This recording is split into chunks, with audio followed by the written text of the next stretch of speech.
이명박 이야기를 좀 해봐야 돼요. 두 가지를 이야기할 텐데 일단 이명박 이야기를 하려면 첫 번째 이명박 아들 이시영. 이시영에 대해서는 우리가 또 몇 년 전에 좀 상당히 대차게 여러 번 까한 적이 있죠. 여기는 또 김무성 사위와 연관이 있습니다. 김무성 사위가 마약 사건이 있었을 때 이시영도 연관이 있었다라고 우리가 수차례 방송한 적이 있어요. 그렇죠. 추적 60분이 김무성 사위의 마약 투약 사건 공소장을 입수를 했는데 당시 마약 사건에는 김우원 사위를 포함해서 대형 병원 원장 아들, CF 감독 등이 연루된 것으로 알려졌는데 공소장과 판결문에는 등장하지 않지만 취재 중에 이시영 씨가 사건에 연루된 정황이 파악됐다. 그러면서요. 제작진이 입수한 김우원 사위 공소장에는 자택 압수수색에서 발견된 17개의 주사기와 관련된 혐의가 포함되지 않은 것으로 알려졌다는 거예요. 이게 무슨 소리냐면은 거기에 참석했을 것으로 예상되는 사람 중에 하나가 이시영이 있었던 거예요. 그렇다 보니까 검찰이 공소장에서 누군가에 의한 압력에 의해서 이시영과 연관돼 있을 만한 부분을 빼버렸다는 뜻이에요.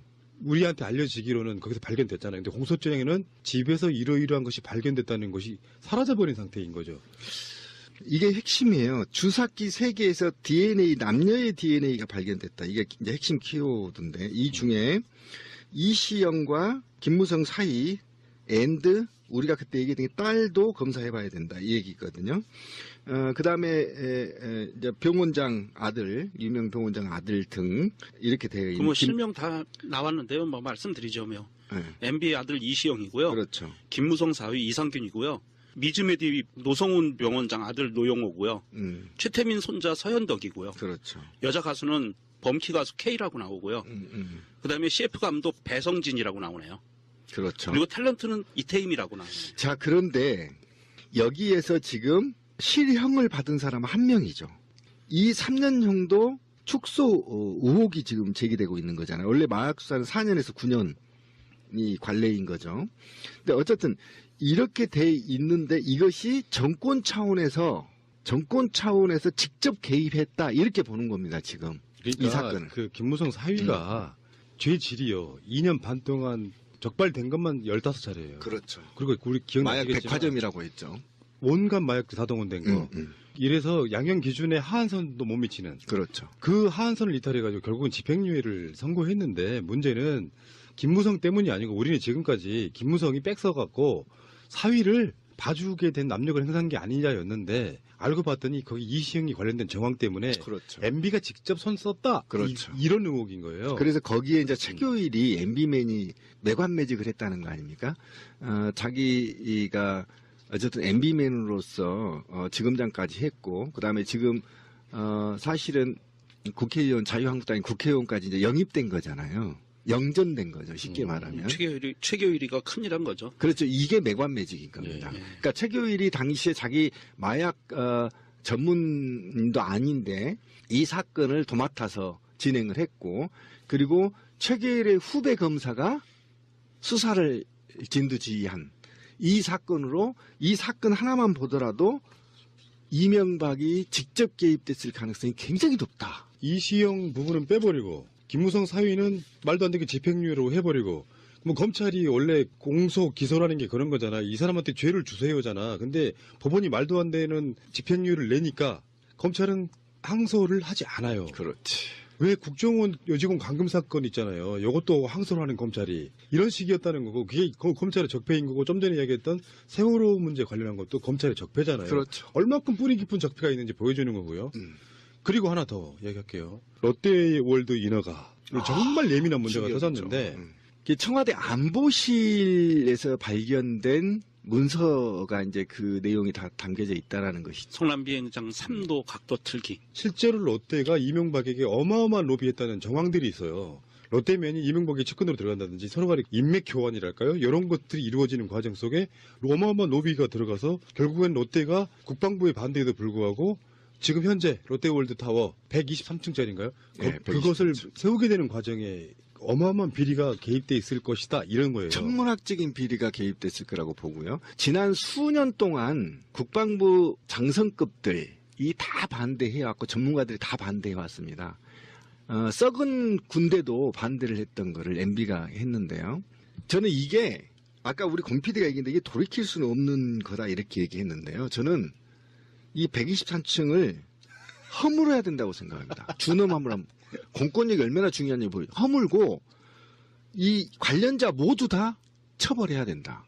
상징적으로 한번 이 적폐로 쌓아 올린 이 적폐의 탑 롯데 123층을 허물면 그거 철거하면서도 일자리 창출할 수 있다.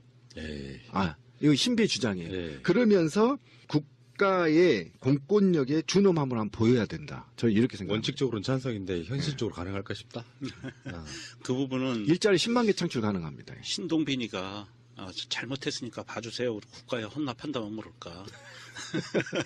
쉽지 않은 얘기고요.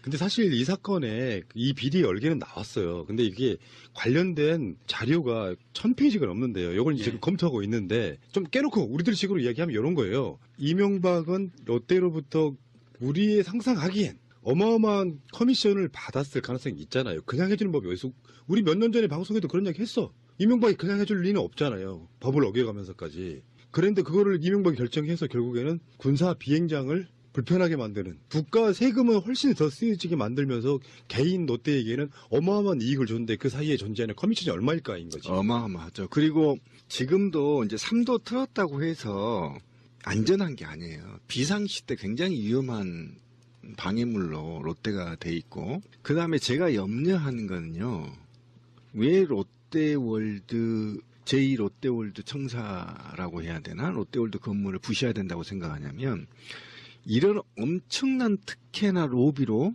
비용을 많이 썼을 거고, 저는 부실공사라고 우려하는 겁니다. 부실공사를. 부실공사가 우려되면요, 건축의 안정성의 문제가 계속 대두되고 있지 않습니까? 인근 지하수 문제도 생기고요. 이런 문제로 인해서 더 많은 희생자가 발생할 수 있다고 보는 거예요.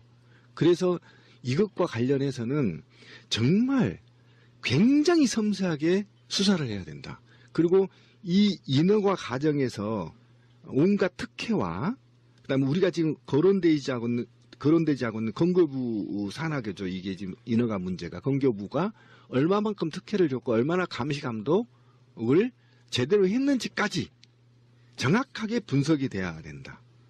예, 수사가 돼야 된다. 그렇지 않을 경우에 제3의 피해자가 발생할 가능성이 굉장히 높아서 이 사건은 단지 MB 정부의 부정부패를 넘어야 되는 거예요. 안정성까지 수사가 완료돼야만 국민들이 인정하게 될 거다. 자기들이 정당하게 어떤 입찰을 따낸다거나 이렇게 돼야 되잖아요. 정권 핵심 또는 대통령 이런 사람들과 연계를 지어가지고 뭔가를 따내는 방식으로 지금까지 해왔던 거. 이것도 이제 일종의 적폐 중에 엄청난 적폐인데 사실 적폐의 시작은 이명박이고요. 그 이명박이 만들어놓은 토대 내에서 박근혜 5년간이 더 썩어버린 사건이고 실제로 이명박은 교묘하게 지금 법을 피해가 있지만 적폐청산의 가장 타겟은 저는 이명박이 될 수밖에 없다고 생각이 듭니다. 그래서 이명박 쪽에서는 계속 언론 플레이하고 있거든요. 이건 정치 보복이다 이런 식으로 얘기하고 있고 국민들 마음속에는 5년 동안 박근혜가 이명박을 어떻게 수사할까 했는데 결국은 못한 상태로 끝났거든요. 이명박은 생명이 좀 연장된 측면이 있지만 제가 봤을 땐 그래요. 국민들한테 이명박을 어떤 식으로든 단죄하지 않으면 개혁이 안 됐다고 생각할 거예요. 근데 하늘이 덮고 있다고 그러잖아. 문재인 대통령은 이상하게 그런 문건들이 속속 나와. 마치 짠 듯이. 그 문건 있잖아요. 제가 좀 할 얘기가 있는데 공무원이 임기가 끝나면 문건 캐비넷 다 비우거든요. 그렇잖아요. 다 비워요. 제가 우리 방송에서 수차례 얘기했죠. 비리 공무원은 감각적으로 서류를 잘라야 돼. 네? 20개가 넘는 파쇄기를 전부 다 그것도 혈세로 사가지고 들어갔단 말이에요. 다 잘랐는데 천사가 하늘에서 내려와서 우렁각시도 아니고. 예, 아니 진짜요. 천사가 내려와서 기록물 보관소에 가서 복사해서 쫙 갖다 놓으셨잖아요. 이건 정말 하늘이 도운 대통령이에요. 그죠? 제가 다시 한번 환기시키면서 이 롯데월드 타워 이 부분에 대해서 진행 과정을 좀 한번 잠깐만 복기해드리면 노무현 대통령 때 성남공항의 안전을 확보하려면 동편활주로 각도를 7도 정도를 틀어야 하고 이를 위해서 1조 2천억 정도의 비용이 들 거라고 롯데월드 타워에 관련돼서 7도를 틀고 1조 2천억의 비용이 들 거다라고 추산하고 건물 높이를 50층으로 제한을 했었어요. 그리고 나서 이명박으로 바꾸면서 이명박은 7도 틀어야 되는 거를 3도만 변경을 하게 해요. 그래서 투입되는 비용이 1조 2천억에서 3천억 원으로 낮춰져요. 그래서 그 조건으로 3도로 변경되면서 롯데가 9천억 원의 돈을 아끼는 거예요. 그럼 9천억 원의 돈을 아꼈으면 이명박이 커미션을 얼마나 먹었을까요? 이거는 좀 더 솔직히 말씀드리면 롯데타워는 껌이라고 봅니다. 껌이죠. 네. 왜 그러냐면은 2008년부터 2012년까지 이명박 딱 집권 5년 동안에 롯데가 한 거예요. 인수합병 26건. 그리고 자산은 40조에서 84조 정도로 뛰었고요. 계열사 수는 46개에서 79개. 거의 배 이상 몸집을 5년 동안 벌렸어요. 요거는 정권의 비호가 없이는 사실상 불가능한 거거든요. 그리고 어떤 롯데를 통해서 회계 법인, 중국 법인을 통해서 자금 세탁했을 가능성도 굉장히 높죠. 이 문제도 제가 언제 한번 얘기를 했는데 예. HBC은행과 관련해서 굉장히 국내 자금 유출 관련도 이명박과 관련이 있을 거라고 보고요. 어쨌든 이 수사는 우리나라가 왜 이렇게 사실은 아까 제가 이제 관료주의를 얘기했는데 실제로 우리나라는 대기업이 장악한 대표적인 나라인데 이명박이 이 자본가잖아요. 기업가가 대통령이 돼서 정경이 한 몸이 돼버린 거예요. 우리나라가. 트럼프 같은 새끼지 사실상. 예, 알고 그렇게 보니까 아주 된 거죠. 비슷하지. 예, 그래서 자본이 국가 권력을 완전히 장악한 시기, 그것이 MB 시기였단 말이에요. 근데 이 MB 때 대표적인 자본 권력이 국가 권력을 완전히 장악한 계기를 마련한 게 바로 롯데고 상징적인 건물이란 말이에요. 이 롯데가. 그랬더니 현대 전투에서 공군은 승패를 좌우하는 겁니다. 근데 이 공군의 모든 관련자들이 대부분 다 반대를 했고 지난 15년 동안 반대해왔던 겁니다. 근데 이거를 MB 주새끼가 들어와서 완전히 다 국가 뭐 보안이고 뭐고 다 필요 없이 다 허물고 롯데월드를 지었단 말이에요. 이 롯데월드는 제2 롯데월드 건물은요. 대한민국의 자본들의 상징이에요. 부패한 자본들의 상징, 적폐 자본들의 상징. 그래서 이 수사는 민주주의를 다시 돌리고 국가 권력의 존엄을 세우기 위해서는 반드시 이 수사는 굉장히 섬세하게 그 다음에 전방위적으로 전부 다 조사가 돼야 된다는 게 제 기본적인 생각입니다. 이명박의 대학 동창이고요. 그렇죠. 롯데 인허가에 관련돼 있는 인물은 장경작이라는 인물이에요. 맞다. 그때 지금 이제 기억나요. 예. 방송을 한 이야기 있는데 롯데호텔 사장 뭐 이런 거 지내고 그러면서 이명박과 굉장히 밀접한 연결고리가 지금 장경작인데 지금 이 사건에도 장경작이 연루돼 있을 거라고 보고 누가 봐도 특혜면 그게 또 이런 식으로 이제 정치형이 이렇게 이야기를 하겠지만 불법성이 분명히 있을 것 같고 요 롯데에게 이명박이 무엇을 어떻게 취했는지에 대한 그 부분을 파게 되면 제대로만 파면요 이명박은 구속시키는 게 맞습니다. 박근혜와 이명박이 감옥에 들어가 주는 것이 가장 상징적으로 적폐청산이다. 저는. 아니에요. 그게 바로 우리 곰피디의 적폐입니다. MB는요 강화문에서 돌로 쳐 죽여야 돼. 왜 그러냐면 아닙니다. 지금 법과 원칙으로 해야지. MB는 지금 이 새끼 최근에 그 얼굴 보니까 개고기 많이 처먹어서 얼굴이 기름기 막 흐르던데 이 MB만큼은 상징적으로 공개처형해야 됩니다. 왜 그러냐면 MB가 부정선거로 박근혜를 만들었고요. 박근혜를 만들었던 게 우리 방송에서 얘기한 게 사실로 드러났잖아요. 국정원이 동원돼서 박근혜를 맡았던 게 MB 사후 퇴임 이후에 안전성 보장 때문에 이 폐륜적인 박근혜를 대통령을 만들었단 말이에요. 이 부정선거로 당선이 됐단 말이에요. 그러면 이 부정선거 하나만으로도 사형감이에요.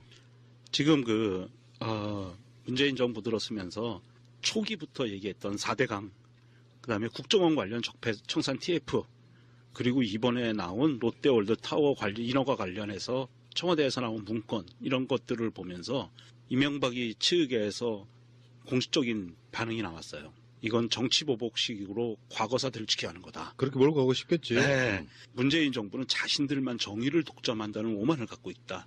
에이씨. 이게 지금 몰린 거예요. 이제는 아는 거예요. 위기의식을 느껴서 뭔가를 해야겠다는 액션이 나오는 거예요. 원세훈이 개입을 해서 부정선거에 개입된 거 하나로만도 MB는 공개처형해야 되는데 자유당 때도요. 예? 자유당 때도 부정선거 주범이 사형당했어요. 예? 사형받았다고요. 그리고 대통령을 추방했어요. 그런데 지금 MB가 4대강이요? 아니, 롯데도 봐줘. 씨발. 4대강 다 봐줘. 이 원세훈과 관련된 청와대발 부정선거 개입, 이거 하나만으로 저는 광화문 이순신 장군 동상에 묶어놓고 공개처형해야만 공권력에 대한 또는 국민 주권에 대한 회복된다. 저는 이렇게 생각합니다. 예.